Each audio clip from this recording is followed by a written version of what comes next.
The Adventures of Sherlock Holmes by Sir Arthur Conan Doyle. A Scandal in Bohemia. Part 1. To Sherlock Holmes, she is always the woman. I have seldom heard him mention her under any other name. In his eyes, she eclipses and predominates the whole of her sex. It was not that he felt any emotion akin to love for Irene Adler. All emotions, and that one particularly, were abhorrent to his cold, precise, but admirably balanced mind. He was, I take it, the most perfect reasoning and observing machine that the world has seen. But as a lover, he would have placed himself in a false position. He never spoke of the softer passions, save with a jibe and a sneer. They were admirable things for the observer, excellent for drawing the veil from men's motives and actions. But for the trained reasoner to admit such intrusions into his own delicate and finely adjusted temperament was to introduce a distracting factor which might throw a doubt upon all his mental results. Grit in a sensitive instrument, or a crack in one of his own high-power lenses, would not be more disturbing than a strong emotion in a nature such as his.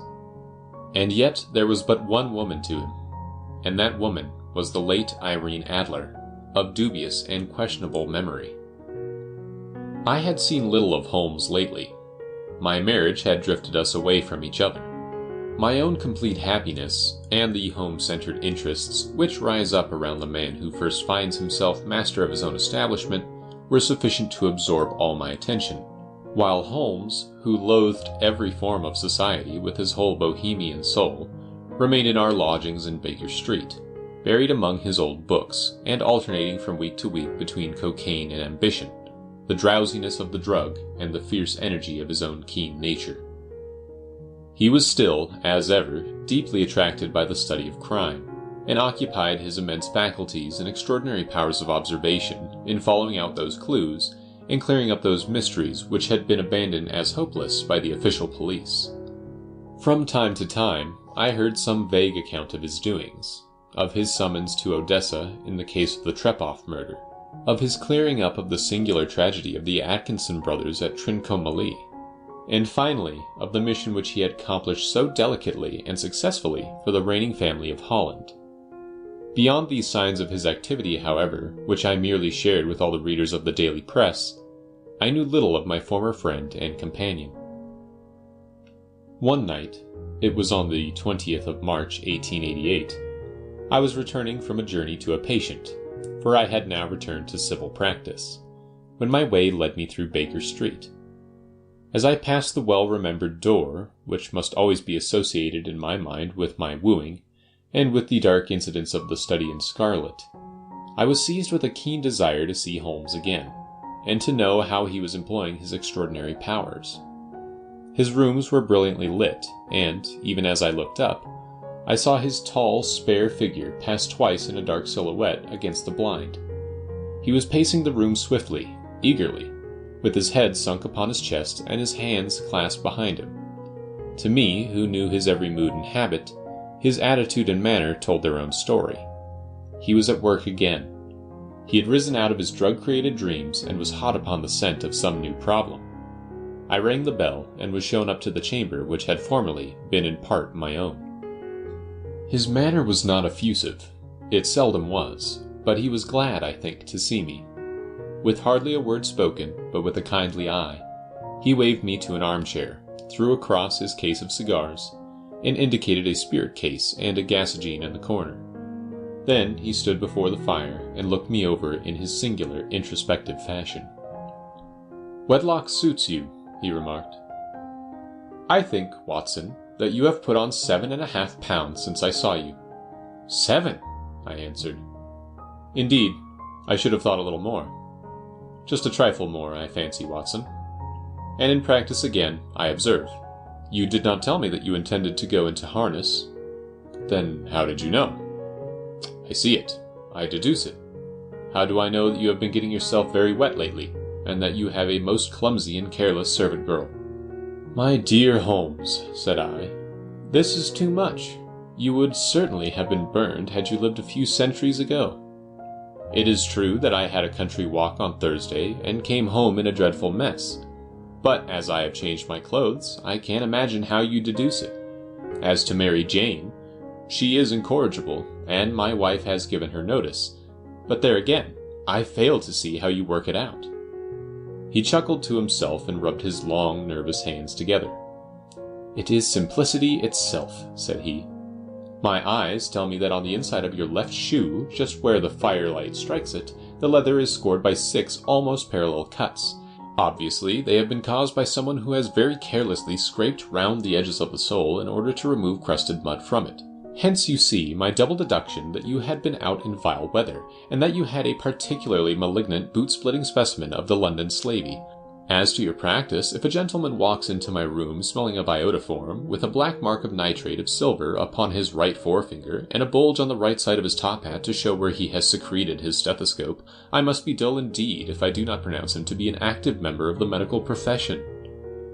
I could not help laughing at the ease with which he explained his process of deduction.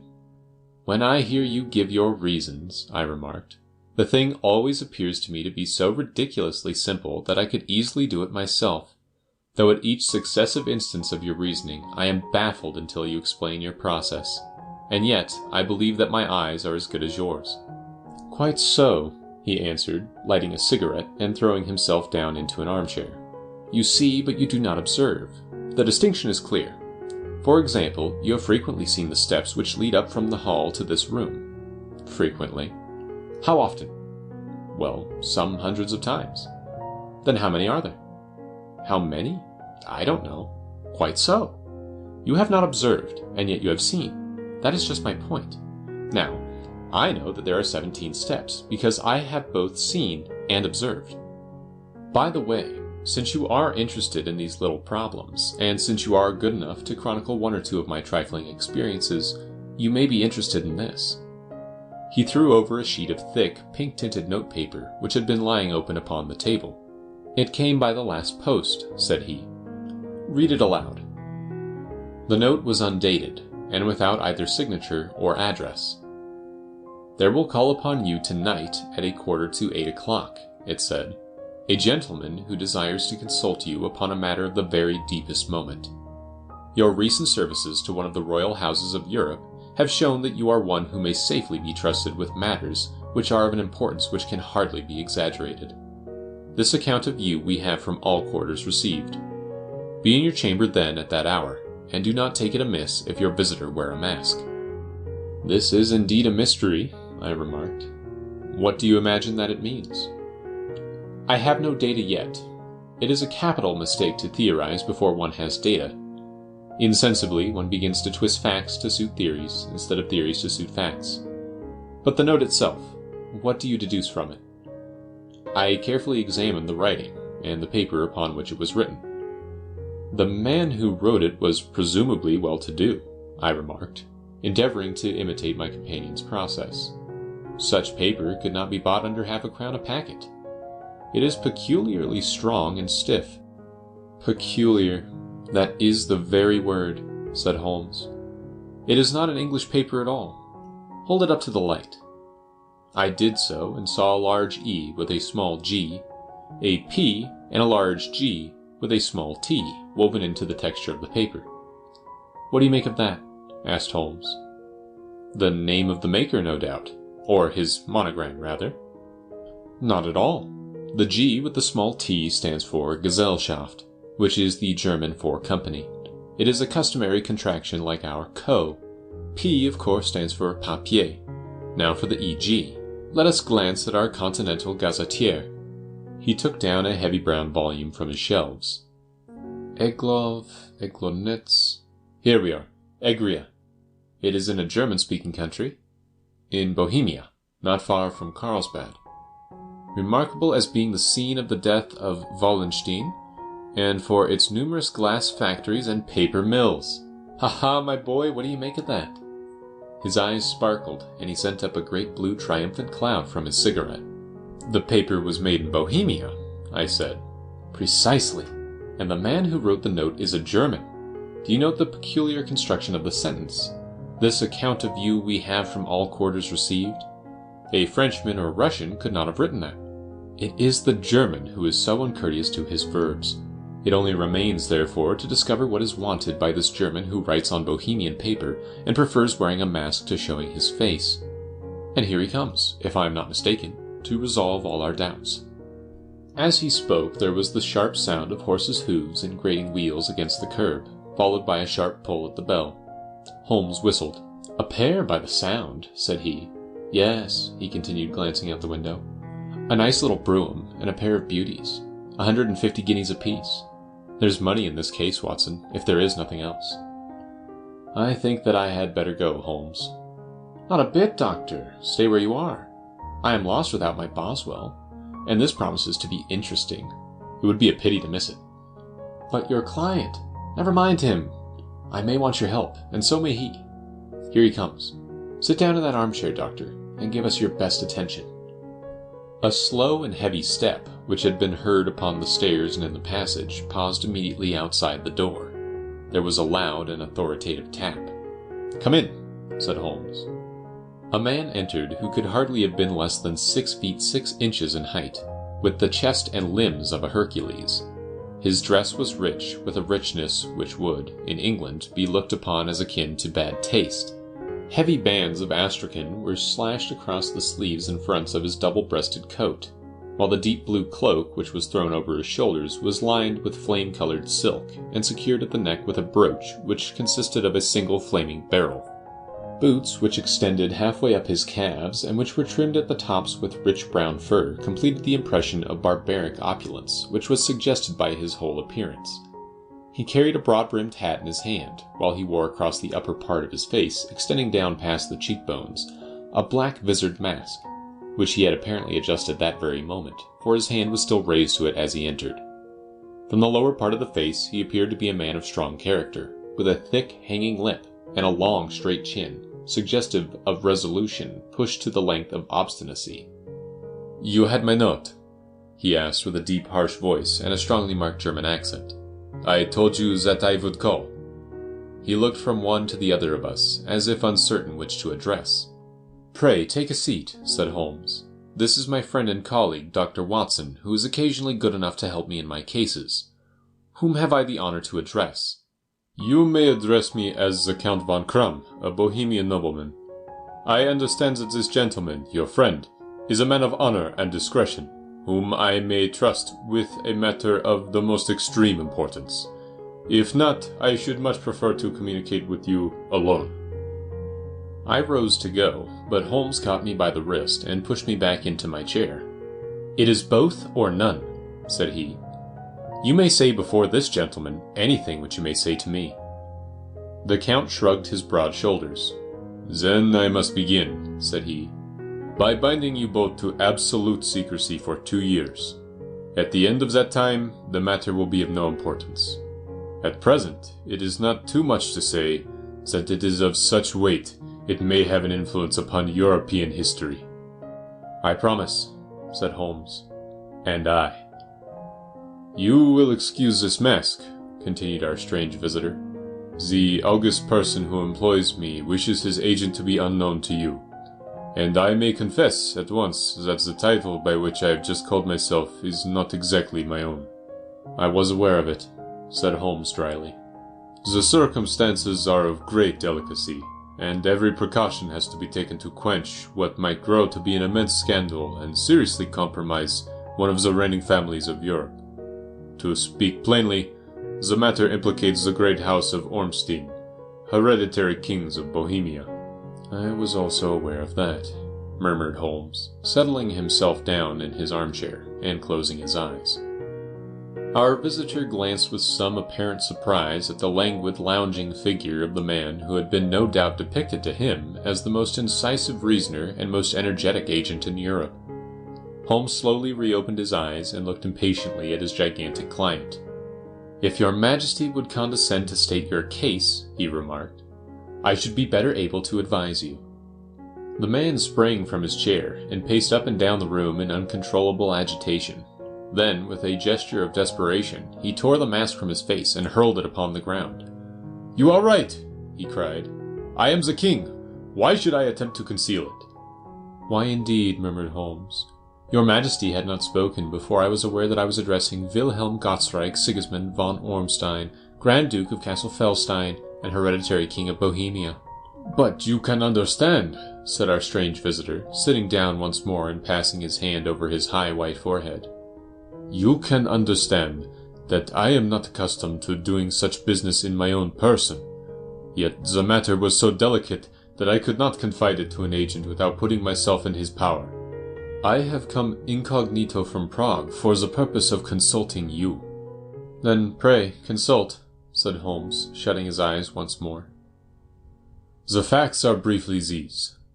Some 5 years ago, during a lengthy visit to Warsaw, I made the acquaintance of the well-known adventuress, Irene Adler. The name is no doubt familiar to you. Kindly look her up in my index, Doctor, murmured Holmes without opening his eyes. For many years he had adopted a system of docketing all paragraphs concerning men and things, so that it was difficult to name a subject or a person on which he could not at once furnish information. In this case, I found her biography sandwiched in between that of a Hebrew rabbi and that of a staff commander who had written a monograph upon the deep-sea fishes. Let me see, said Holmes. Born in New Jersey in the year 1858. Contralto. La Scala. Prima Donna Imperiale. Opera of Warsaw. Yes, retired from operatic stage. Living in London. Quite so. Your Majesty, as I understand, became entangled with this young person, wrote her some compromising letters, and is now desirous of getting those letters back. Precisely so. But how? Was there a secret marriage? None. No legal papers or certificates? None. Then I fail to follow your Majesty. If this young person should produce her letters for blackmailing or other purposes, how is she to prove their authenticity? There is the writing. Pooh, forgery. My private notepaper. Stolen. My own seal. Imitated. My photograph? Bought. We were both in the photograph. Oh dear, that is very bad. Your Majesty has indeed committed an indiscretion. I was mad. Insane. You have compromised yourself seriously. I was only Crown Prince then. I was young. I am but 30 now. It must be recovered. We have tried and failed. Your Majesty must pay. It must be bought. She will not sell. Stolen, then? 5 attempts have been made. Twice, burglars in my pay ransacked her house. Once, we diverted her luggage when she traveled. Twice, she has been waylaid. There has been no result. No sign of it. Absolutely none. Holmes laughed. It is quite a pretty little problem, said he. But a very serious one to me, returned the king reproachfully. Very indeed. And what does she propose to do with the photograph? To ruin me. But how? I am about to be married, so I have heard, to Clotilde Lothman von Saxe-Meiningen, second daughter of the King of Scandinavia. You may know the strict principles of her family. She is herself the very soul of delicacy. A shadow of a doubt as to my conduct would bring the matter to an end. And Irene Adler threatens to send them the photograph, and she will do it. I know that she will do it. You do not know her, but she has a soul of steel. She has the face of the most beautiful of women, and the mind of the most resolute of men. Rather than I should marry another woman, there are no lengths to which she would not go. None. You are sure that she has not sent it yet? I am sure. And why? Because she has said that she would send it on the day when the betrothal was publicly proclaimed. That will be next Monday. Oh, then we have 3 days yet, said Holmes with a yawn. That is very fortunate, as I have 1 or 2 matters of importance to look into just at present. Your Majesty will, of course, stay in London for the present? Certainly. You will find me at the Langham, under the name of the Count von Krumm. Then I shall drop you a line to let you know how we progress.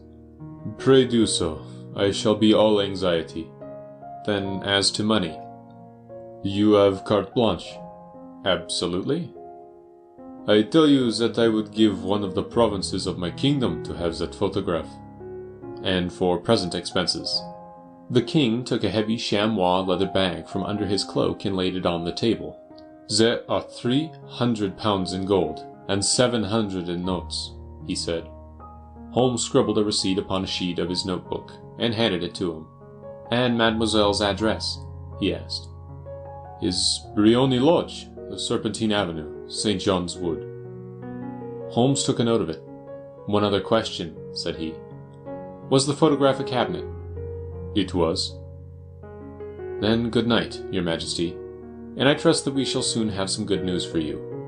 And good night, Watson," he added, as the wheels of the royal brougham rolled down the street. "If you will be good enough to call tomorrow afternoon."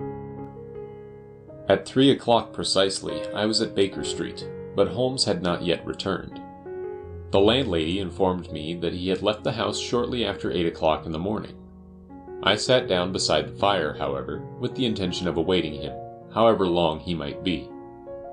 I was already deeply interested in his inquiry, for though it was surrounded by none of the grim and strange features which were associated with the 2 crimes which I have already recorded, still the nature of the case and the exalted station of his client gave it a character of its own. Indeed, apart from the nature of the investigation which my friend had on hand, there was something in his masterly grasp of a situation and his keen, incisive reasoning which made it a pleasure to me to study his system of work, and to follow the quick, subtle methods by which he disentangled the most inextricable mysteries. So accustomed was I to his invariable success that the very possibility of his failing had ceased to enter into my head. It was close upon 4 before the door opened, and a drunken-looking groom, ill-kempt and side-whiskered, with an inflamed face and disreputable clothes, walked into the room. Accustomed as I was to my friend's amazing powers in the use of disguises, I had to look 3 times before I was certain that it was indeed he. With a nod, he vanished into the bedroom, whence he emerged in 5 minutes, tweed-suited and respectable as of old. Putting his hands into his pockets, he stretched out his legs in front of the fire, and laughed heartily for some minutes. "Well, really," he cried, and then he choked and laughed again until he was obliged to lie back, limp and helpless in the chair. "What is it?" "It's quite too funny. I'm sure you could never guess how I employed my morning, or what I ended by doing." "I can't imagine. I suppose that you have been watching the habits, and perhaps the house, of Miss Irene Adler?" "Quite so, but the sequel was rather unusual. I will tell you, however. I left the house a little after 8 o'clock this morning, in the character of a groom out of work. There is a wonderful sympathy and freemasonry among horsey men. Be one of them, and you will know all that there is to know. I soon found Briony Lodge. It is a bijou villa, with a garden at the back, but built out in front right up to the road, 2 stories. Chubb lock to the door, large sitting room on the right side, well furnished, with long windows almost to the floor, and those preposterous English window fasteners which a child could open. Behind there was nothing remarkable, save that the passage window could be reached from the top of the coach house. I walked round it, and examined it closely from every point of view, but without noting anything else of interest. I then lounged down the street and found, as I expected, that there was a mews in a lane which runs down by one wall of the garden. I lent the ostlers a hand in rubbing down their horses, and received in exchange 2 pence, a glass of half and half, 2 fills of shag tobacco, and as much information as I could desire about Miss Adler, to say nothing of a half a dozen other people in the neighborhood in whom I was not in the least interested, but whose biographies I was compelled to listen to. "And what of Irene Adler?" I asked. "Oh, she has turned all the men's heads down in that part. She is the daintiest thing under a bonnet on this planet, so say the Serpentine Mews to a man. She lives quietly, sings at concerts, drives out at 5 every day, and returns at 7 sharp for dinner. Seldom goes out at other times, except when she sings. Has only 1 male visitor, but a good deal of him. He is dark, handsome, and dashing, never calls less than once a day, and often twice. He is a Mr. Godfrey Norton, of the Inner Temple. See the advantages of a cabman as a confidant. They had driven him home a dozen times from Serpentine Mews, and knew all about him. When I had listened to all they had to tell, I began to walk up and down, near Briony Lodge, once more, and to think over my plan of campaign. This Godfrey Norton was evidently an important factor in the matter. He was a lawyer. That sounded ominous. What was the relation between them, and what the object of his repeated visits? Was she his client, his friend, or his mistress? If the former, she had probably transferred the photograph to his keeping. If the latter, it was less likely. On the issue of this question depended whether I should continue my work at Bryony Lodge, or turn my attention to the gentleman's chambers in the temple. It was a delicate point, and it widened the field of my inquiry. I fear that I bore you with these details, but I have to let you see my little difficulties, if you are to understand the situation. I am following you closely, I answered. I was still balancing the matter in my mind when a hansom cab drove up to Bryony Lodge, and a gentleman sprang out. He was a remarkably handsome man, dark, aquiline, and mustached, evidently the man of whom I had heard. He appeared to be in a great hurry, shouted to the cabman to wait, and brushed past the maid who opened the door with the air of a man who was thoroughly at home. He was in the house about half an hour, and I could catch glimpses of him in the windows of the sitting-room, pacing up and down, talking excitedly and waving his arms. Of her I could see nothing. Presently he emerged, looking even more flurried than before. As he stepped up to the cab, he pulled out a gold watch from his pocket and looked at it earnestly. "Drive like the devil," he shouted. "First to Gross and Hankey's in Regent Street, and then to the Church of St. Monica in the Edgware Road. Half a guinea if you do it in 20 minutes. Away they went, and I was just wondering whether I should not do well to follow them, when up the lane came a neat little landau, the coachman with his coat only half buttoned and his tie under his ear, while all the tags of his harness were sticking out of the buckles. It hadn't pulled up before she shot out of the hall door and into it. I only caught a glimpse of her at the moment, but she was a lovely woman, with a face that a man might die for. "The Church of St. Monica, John," she cried, "and half a sovereign if you reach it in 20 minutes. This was quite too good to lose, Watson. I was just balancing whether I should run for it, or whether I should perch behind her landau, when a cab came through the street. The driver looked twice at such a shabby fare, but I jumped in before he could object. "The Church of St. Monica," said I, "and half a sovereign if you can reach it in 20 minutes. It was 25 minutes to 12, and of course it was clear enough what was in the wind. My cabby drove fast. I don't think I ever drove faster, but the others were there before us. The cab and the landau with their steaming horses were in front of the door when I arrived. I paid the man and hurried into the church. There was not a soul there, save the two of whom I had followed, and a surpliced clergyman, who seemed to be expostulating with them. They were all three standing in a knot in front of the altar. I lounged up the side aisle like any other idler who has dropped into a church. Suddenly, to my surprise, the three at the altar faced round to me, and Godfrey Norton came running as hard as he could towards me. "Thank God!" he cried. "You'll do. Come, come." "What then?" I asked. "Come, man, come! Only 3 minutes, or it won't be legal." I was half dragged up to the altar, and before I knew where I was, I found myself mumbling responses which were whispered in my ear, and vouching for things of which I knew nothing, and generally assisting in the secure tying up of Irene Adler, spinster, to Godfrey Norton, bachelor. It was all done in an instant, and there was the gentleman thanking me on the one side, and the lady on the other, while the clergyman beamed on me in front. It was the most preposterous position in which I ever found myself in my life, and it was the thought of it that started me laughing just now. It seems that there had been some informality about their license, that the clergyman absolutely refused to marry them without a witness of some sort, and that my lucky appearance saved the bridegroom from having to sally out into the streets in search of a best man. The bride gave me a sovereign, and I mean to wear it on my watch chain in memory of the occasion. "This is a very unexpected turn of affairs," said I. "And what then?" "Well, I have found my plans very seriously menaced. It looked as if the pair might take an immediate departure, and so necessitate very prompt and energetic measures on my part. At the church door, however, they separated, he driving back to the temple, and she to her own house. "I shall drive out in the park at 5 as usual," she said as she left him. I heard no more. They drove away in different directions, and I went off to make my own arrangements. "Which are?" "Some cold beef and a glass of beer," he answered, ringing the bell. "I have been too busy to think of food, and I am likely to be busier still this evening. By the way, Doctor, I shall want your cooperation." "I shall be delighted." "You don't mind breaking the law?" "Not in the least." "Nor running a chance of arrest?" "Not in a good cause." "Oh, the cause is excellent. Then I am your man. I was sure that I might rely on you." "But what is it you wish?"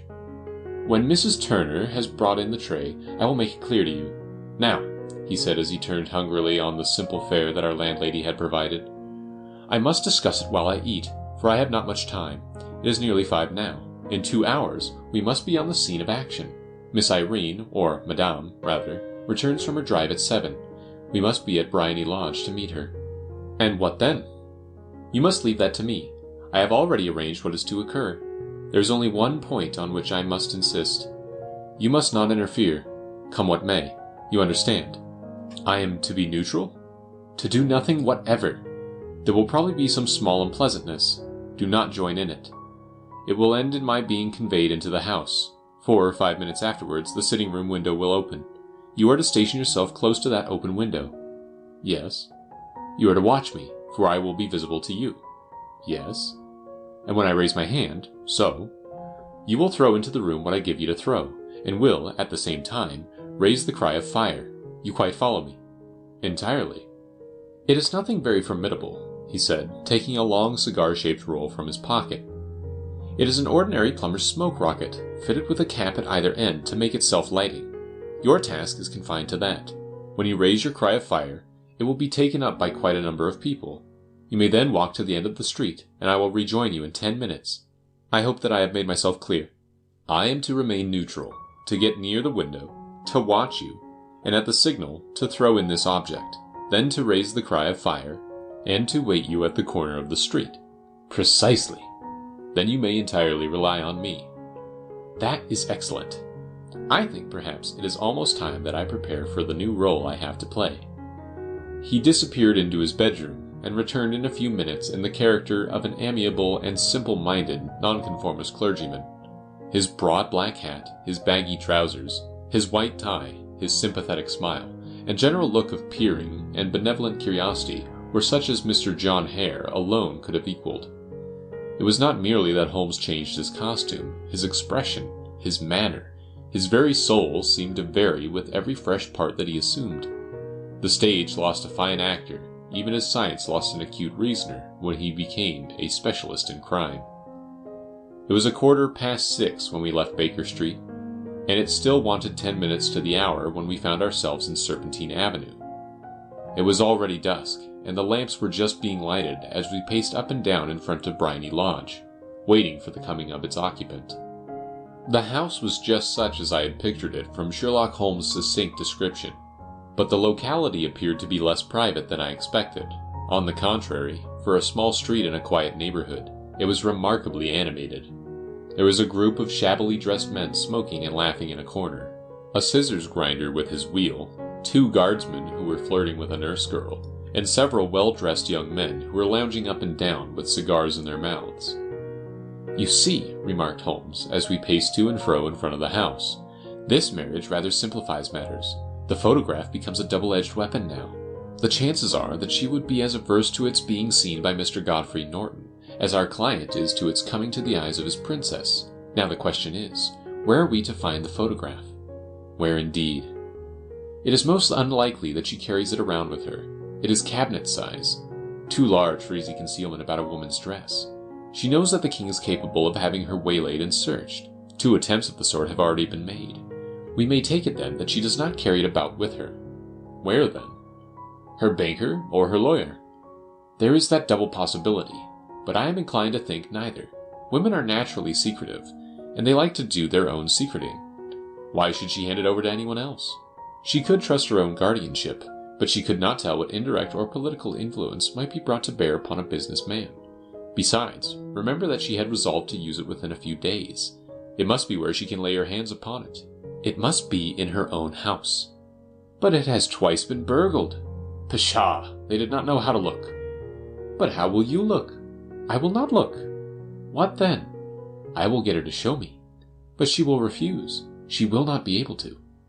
"But I hear the rumble of wheels. It is her carriage. Now carry out my orders to the letter."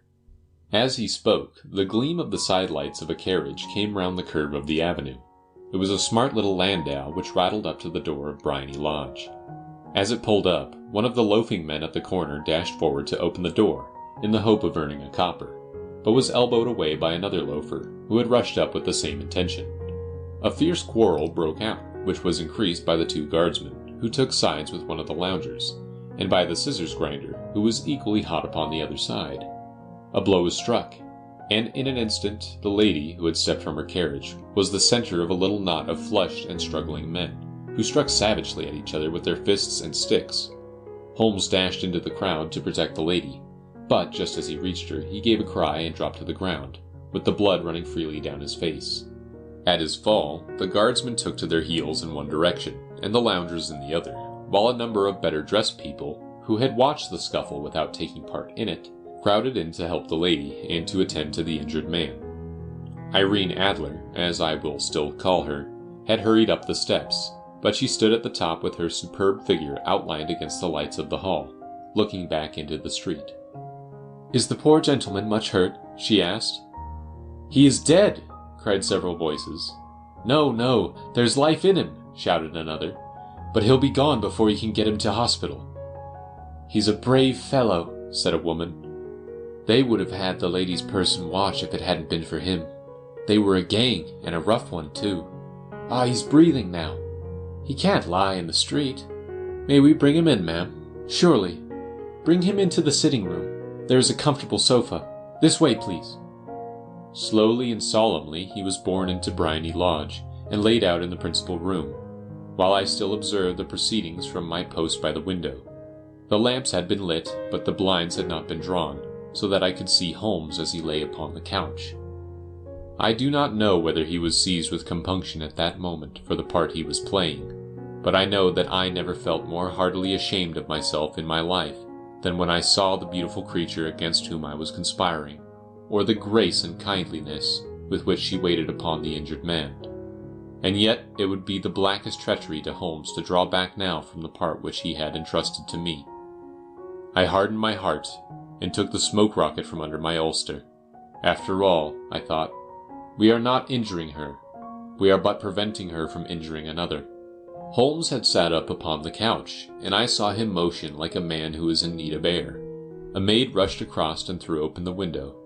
At the same instant I saw him raise his hand, and at the signal I tossed my rocket into the room with a cry of "Fire!" The word was no sooner out of my mouth than the whole crowd of spectators, well dressed and ill, gentlemen, ostlers, and servant-maids, joined in a general shriek of "Fire!" Thick clouds of smoke curled through the room, and out at the open window. I caught a glimpse of rushing figures, and a moment later the voice of Holmes from within, assuring them that it was a false alarm. Slipping through the shouting crowd, I made my way to the corner of the street, and in 10 minutes was rejoiced to find my friend's arm in mine, and to get away from the scene of the uproar. He walked swiftly and in silence for some few minutes until we had turned down one of the quiet streets which led towards the Edgware Road. "You did it very nicely, Doctor," he remarked. "Nothing could have been better. It is all right." "You have the photograph?" "I know where it is." "And how did you find out?" "She showed me, as I told you she would."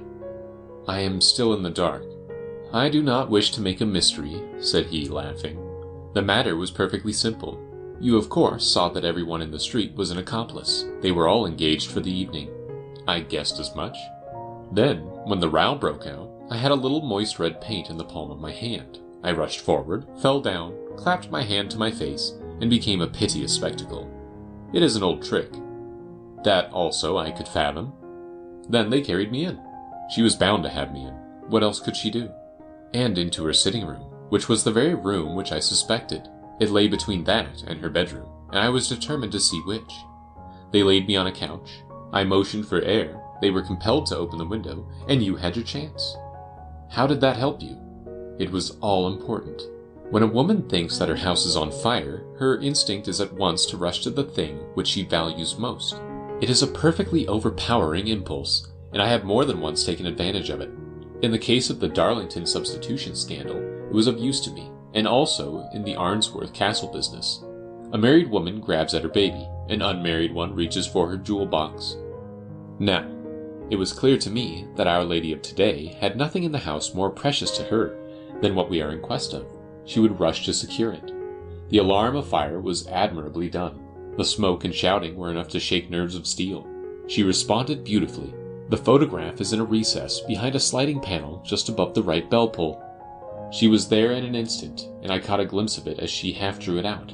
When I cried out that it was a false alarm, she replaced it, glanced at the rocket, rushed from the room, and I have not seen her since. I rose, and making my excuses, escaped from the house. I hesitated whether to attempt to secure the photograph at once, but the coachman had come in, and as he was watching me narrowly, it seemed safer to wait. A little over-precipitance may ruin all. "And now?" I asked. "Our quest is practically finished. I shall call with the king tomorrow, and with you, if you care to come with us. We will be shown into the sitting room to wait for the lady, but it is probable that when she comes, she may find neither us nor the photograph.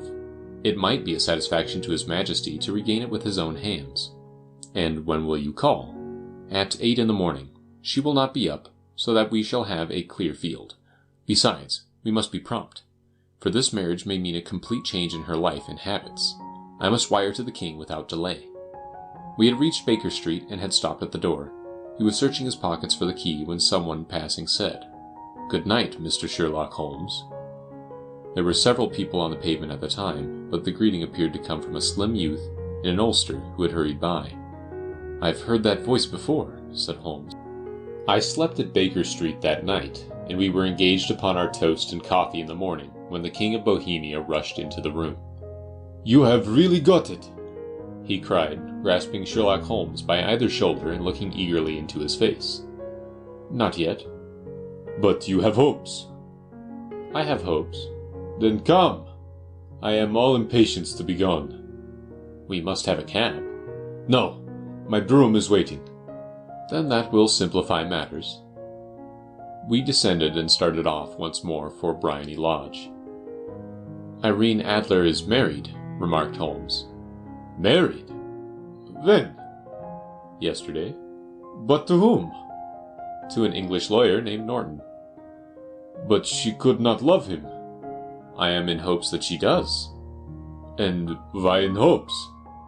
"Because it would spare your Majesty all fear of future annoyance. If the lady loves her husband, she does not love your Majesty.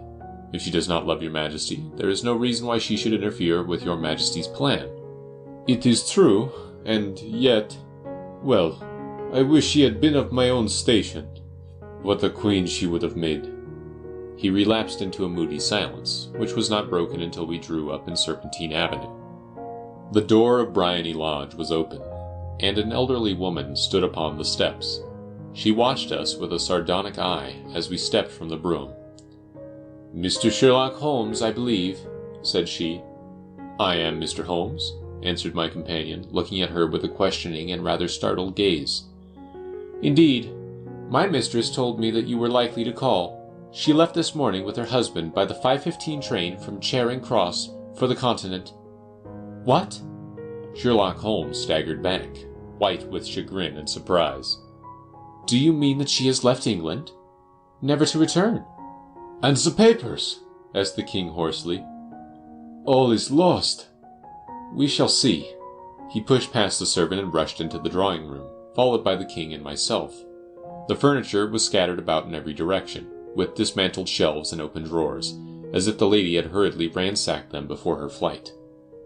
Holmes rushed at the bell-pull, tore back a small sliding shutter, and plunging in his hand, pulled out a photograph and a letter. The photograph was of Irene Adler herself in evening dress. The letter was superscribed to Sherlock Holmes, Esquire, to be left till called for. My friend tore it open, and we all three read it together.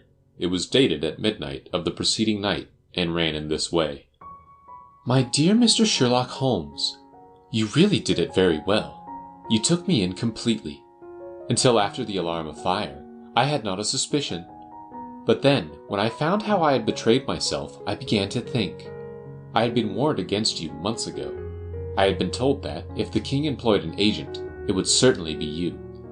And your address had been given me. Yet, with all this, you made me reveal what you wanted to know. Even after I became suspicious, I found it hard to think evil of such a dear, kind old clergyman. But you know, I have been trained as an actress myself. Male costume is nothing new to me. I often take advantage of the freedom which it gives. I sent John, the coachman, to watch you, ran upstairs, got into my walking clothes, as I call them, and came down just as you departed. Well, I followed you to your door, and so made sure that I was really an object of interest to the celebrated Mr. Sherlock Holmes. Then I, rather imprudently, wished you good night, and started for the temple to see my husband. We both thought the best resource was flight when pursued by so formidable an antagonist, so you will find the nest empty when you call tomorrow. As to the photograph, your client may rest in peace. I love and am loved by a better man than he. The king may do what he will without hindrance from one whom he has cruelly wronged. I keep it only to safeguard myself, and to preserve a weapon which will always secure me from any steps which he might take in the future. I leave a photograph which he might care to possess, and I remain, dear Mr. Sherlock Holmes, very truly yours, Irene Norton, née Adler. What a woman! Oh, what a woman! Cried the King of Bohemia, when we had all three read this epistle. Did I not tell you how quick and resolute she was? Would she not have made an admirable queen? Is it not a pity that she was not on my level? From what I have seen of the lady, she seems, indeed, to be on a very different level to your Majesty, said Holmes coldly. I am sorry that I have not been able to bring your Majesty's business to a more successful conclusion. On the contrary, my dear sir, cried the king, nothing could be more successful. I know that her word is inviolate. The photograph is now as safe as if it were in the fire. I am glad to hear your Majesty say so. I am immensely indebted to you. Pray tell me, in what way can I reward you? This ring? He slipped an emerald snake ring from his finger and held it out upon the palm of his hand. Your Majesty has something which I should value even more highly, said Holmes. You have but to name it.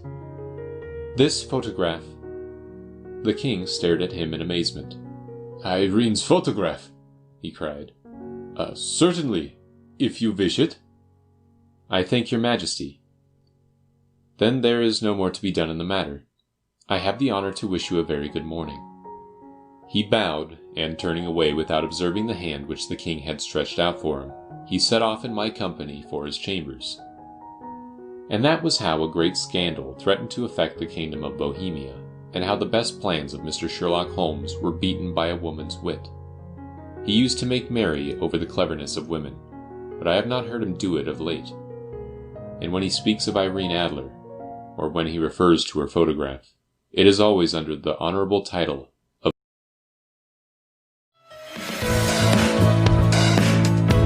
If you haven't subscribed this channel, then click on subscribe button and press the bell icon. Now you won't miss any video.